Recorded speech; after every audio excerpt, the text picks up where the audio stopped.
Salut les gars, salut tout le monde, c'est Eurali et aujourd'hui on se retrouve pour faire un petit débrief des quarts de finale qui ont lieu hier. Et donc du coup, ce débrief là on va parler d'Allemagne-Espagne et de France-Portugal. Les deux matchs, c'était des matchs de qualité mondiale, c'était incroyable, j'ai vécu une journée de foot de fou. Après bon, France-Portugal, il n'y a pas eu de but, 0-0, la France a gagné le penalty. Allemagne-Espagne 1-1, c'est en prolongation et l'Espagne a marqué à la 119e 2-1. Voilà pour ceux qui n'étaient pas au courant et on va partir sur un débrief un petit peu plus détaillé. On va commencer par Allemagne-Espagne. Mon équipe, c'est l'Allemagne. France-Portugal, mon équipe, c'est la France. Donc, Allemagne-Espagne, on a vécu un match qui était vraiment phénoménal. Une première mi-temps un petit peu fermée. Ils se regardaient dans les blancs des yeux. Bon, rien de bien fou. Ça a fini 0-0 pour la première mi-temps. C'est pas incroyable. Mais la deuxième mi-temps, on a ce petit bâtard.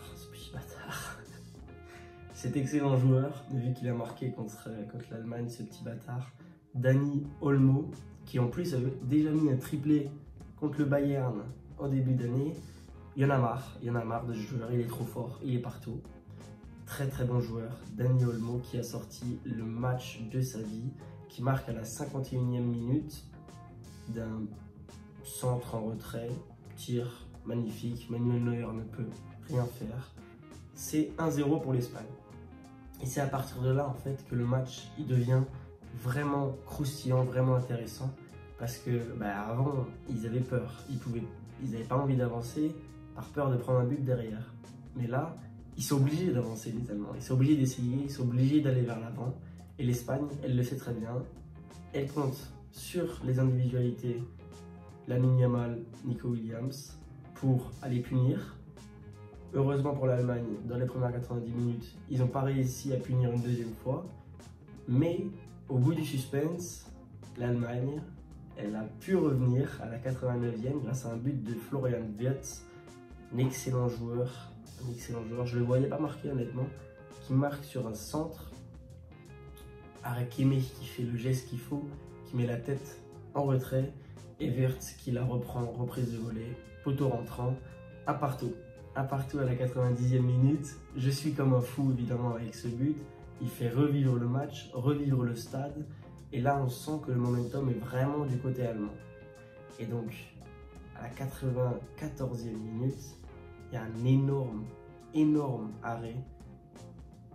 Moi, je ne sais plus si c'est à la 94e ou à la fin du match, mais en tout cas voilà, à la fin du match, énorme arrêt du gardien espagnol Unai Simons pour sauver son équipe. Clairement, énorme arrêt. Il sort pas l'arrêt de l'Euro parce qu'il y a quand même celui du gardien turc, mais sinon c'est l'arrêt de l'Euro si on veut celui-là.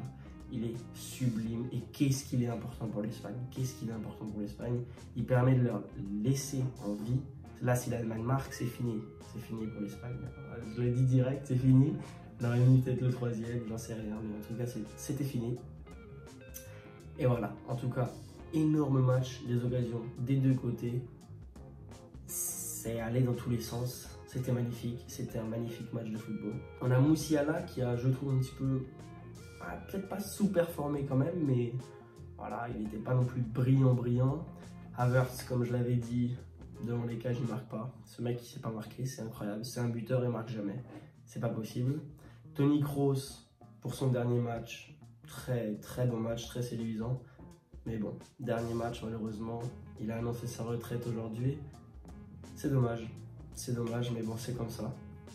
Le mec, il a 40 ans, donc voilà, on va le laisser profiter de sa retraite tranquillement.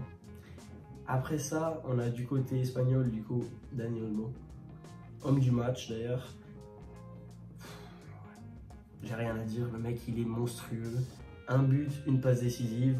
Il a fait quasiment toutes les actions dangereuses, c'est lui qui allait chercher. Avec Nico Williams que j'ai trouvé très bon. Et enfin, Rodri, évidemment, Unai Simons. Mais Rodri, ce qui est intéressant, c'est que l'Espagne, elle a fait le choix de le mettre plus défensivement, plus dans la charnière centrale, plus en défenseur central, qu'en milieu défensif central. J'ai pas trop compris, j'ai trouvé ça un peu dommage. J'ai l'impression qu'ils avaient peut-être un petit peu peur, voilà.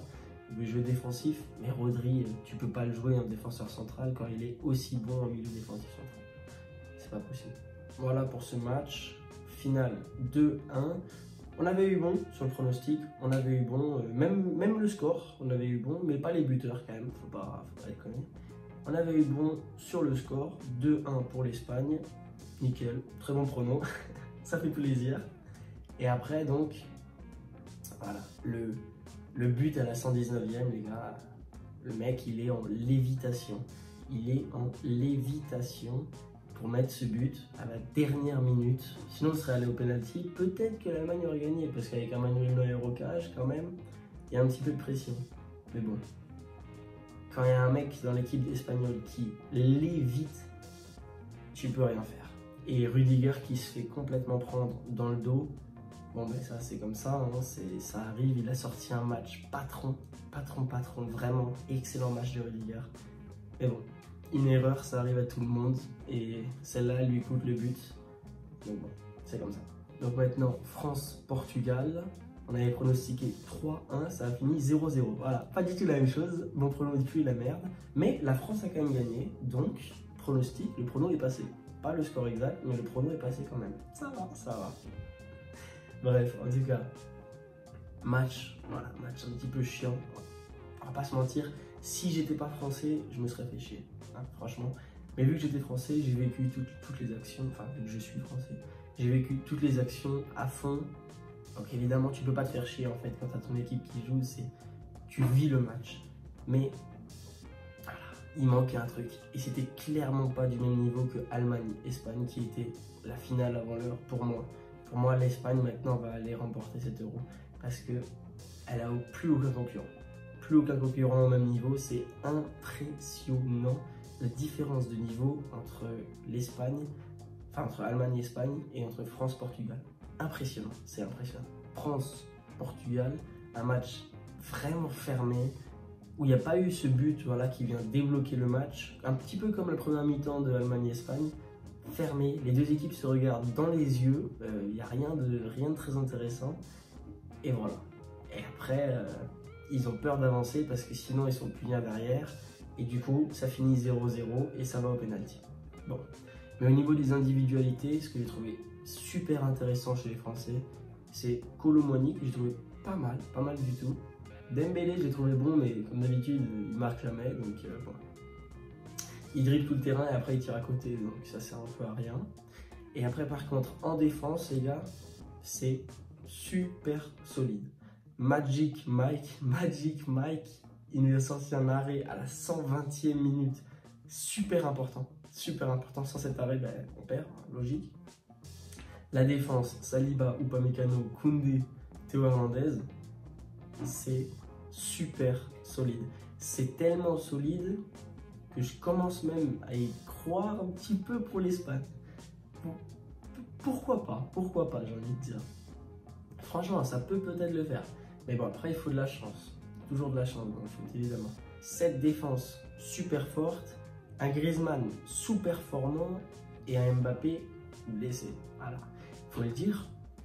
Je sais que Mbappé est obligé de jouer, mais avec ce masque, franchement, à la limite, je préfère Barcola, les gars. Il a rien proposé de bon. Et ça fait un petit moment que j'ai l'impression que Mbappé il est sur son îlot tout seul. Il joue tout seul. Il joue pas du tout connecté avec l'équipe et tout, pas du tout. Il joue tout seul et c'est pas forcément voulu hein, de sa part, mais c'est comme ça, c'est un fait. Je le vois, à chaque fois qu'il prend le ballon, il est seul, il fait des actions seul, il fait tout seul. C'est pas possible les gars. En tout cas, on a un Kanté avec un 3e poumon, c'est incroyable, ce mec il est partout. Ok, il y a peut-être un petit peu un manque de précision à la fin, mais sinon c'est purement classe mondiale quoi. Arabie Saoudite ou pas, Kanté est là. Après ça on a Kolo Muani, j'ai dit qu'il était très bon. Et du côté portugais, Rafael Leao, qui pour moi, bah, peut-être pas l'homme du match parce qu'on avait quand même des défenseurs français qui mériteraient peut-être, mais c'est le seul à proposer quelque chose du côté portugais. Le seul avec l'entrée de Francisco Conceição, excellent, super dangereux. Notamment, il a passé tout le monde. Et petit centre en retrait pour Ronaldo. Et Ronaldo, du haut de ses 54 ans, il la met dessus, super forte. Une balle pour Thomas Pesquet. C'est pas possible. C'est pas possible, ça, Ronaldo, c'est pas possible. On a aussi Pepe qui nous sort un match, mais 10 sur 10. Non, c'est pas vrai, peut-être pas 10 sur 10, mais parce qu'il n'avait pas tant de choses que ça à faire. Mais en tout cas, en défense, voilà, c'est super solide. Diogo Costa aussi, très très bon match.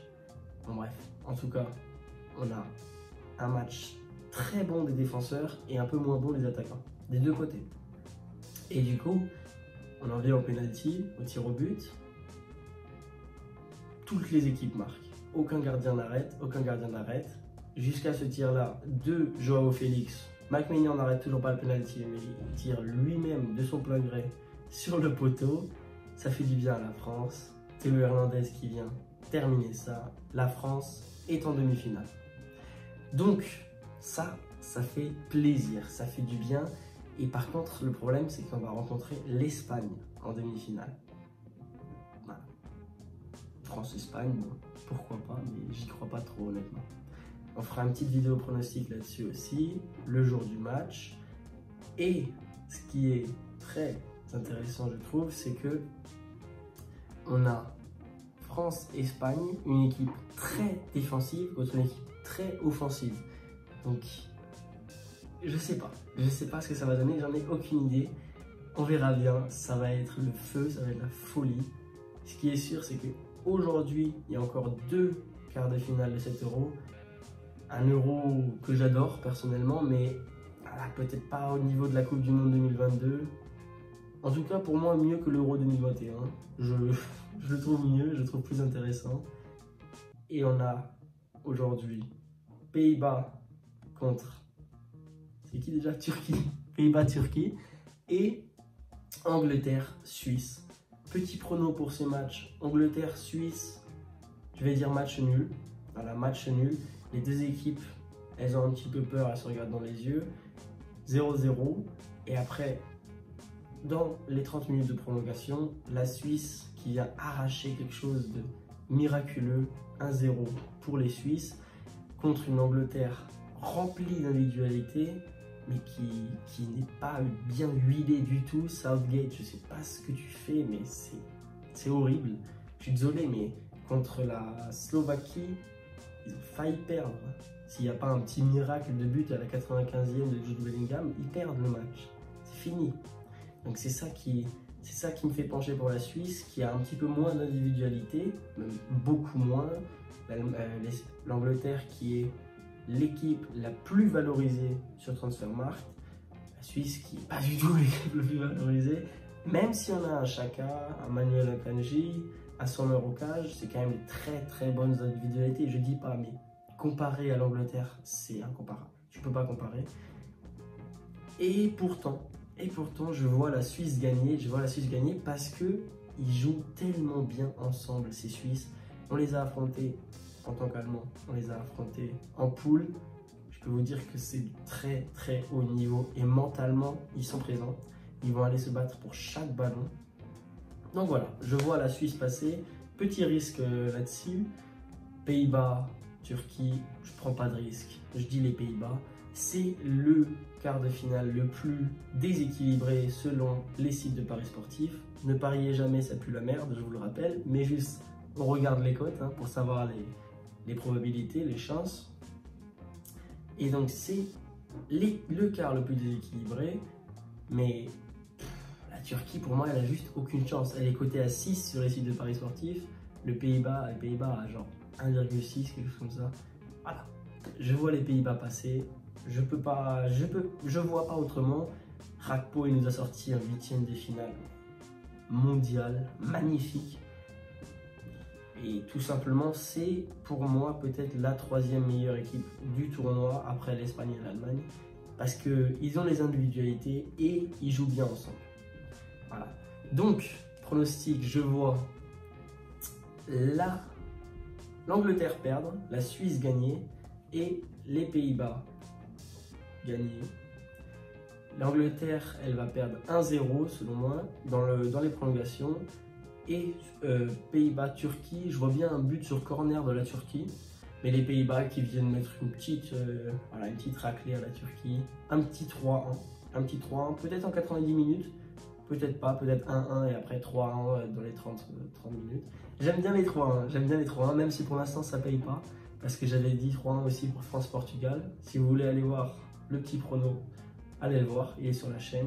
Aussi le prono de Allemagne-Espagne est sur la chaîne. Et donc, le petit 3-1, ça paye pas du tout parce que hier il y a eu 0-0. C'est pas grave, c'est comme ça. Je repronostique 3-1, on y croit. Merci à tous pour avoir regardé cette petite vidéo. Je vous dis à la prochaine. Ciao!